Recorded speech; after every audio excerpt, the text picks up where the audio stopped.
CM పర్యటనకు సిద్ధమవుతున్న Gandhi hill. విజయవాడకు మణిహారమైన గాంధీ హిల్ మరింత ఆకర్షణీయంగా రూపుదిద్దుకుంటోంది. అక్టోబర్ 2న ముఖ్యమంత్రి నారా చంద్రబాబు నాయుడు పర్యటన సందర్భంగా కొండపై జరుగుతున్న అభివృద్ధి పనులను వేగవంతం చేశారు. ఈ నేపథ్యంలో collector doctor Lakshmisha, VMC commissioner ధ్యానాచంద్రులతో కలిసి ఎంపీ కేశినేని శివనాథ్ అక్కడి పనులను పర్యవేక్షించారు. పర్యాటకులకు సౌకర్యవంతంగా, ఆకర్షణీయంగా తీర్చిదిద్దే దిశగా ఆధునిక సదుపాయాల ఏర్పాట్లకు ప్రణాళికలు సిద్ధమయ్యాయి. కొండపైకి వెళ్లే రోడ్డు విస్తరణ, లిఫ్ట్ నిర్మాణం, రైల్వే ట్రాక్ అభివృద్ధి, పార్క్ సౌకర్యాలు వంటి పనుల పురోగతిని ఎంపీ సమీక్షించారు.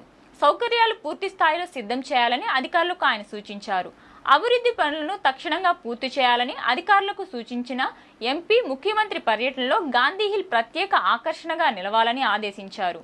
గాంధీహిల్ అభివృద్ధి పనులు విజయవాడ గౌరవానికి ప్రతీకగా ఉండాలని, నగర ప్రజలందరికీ గర్వకారణంగా మారేలా తీర్చిదిద్దినట్లు ఎంపీ స్పష్టం చేశారు. నగర ప్రజలందరికీ గర్వకారణంగా మారేలా తీర్చిదిద్దునట్లు ఎంపీ స్పష్టం చేశారు. ఈ కార్యక్రమంలో గాంధీహిల్ అభివృద్ధి committee chairman KCP Gandhi, vice chairman Jandhyala Shankar తదితరులు పాల్గొన్నారు.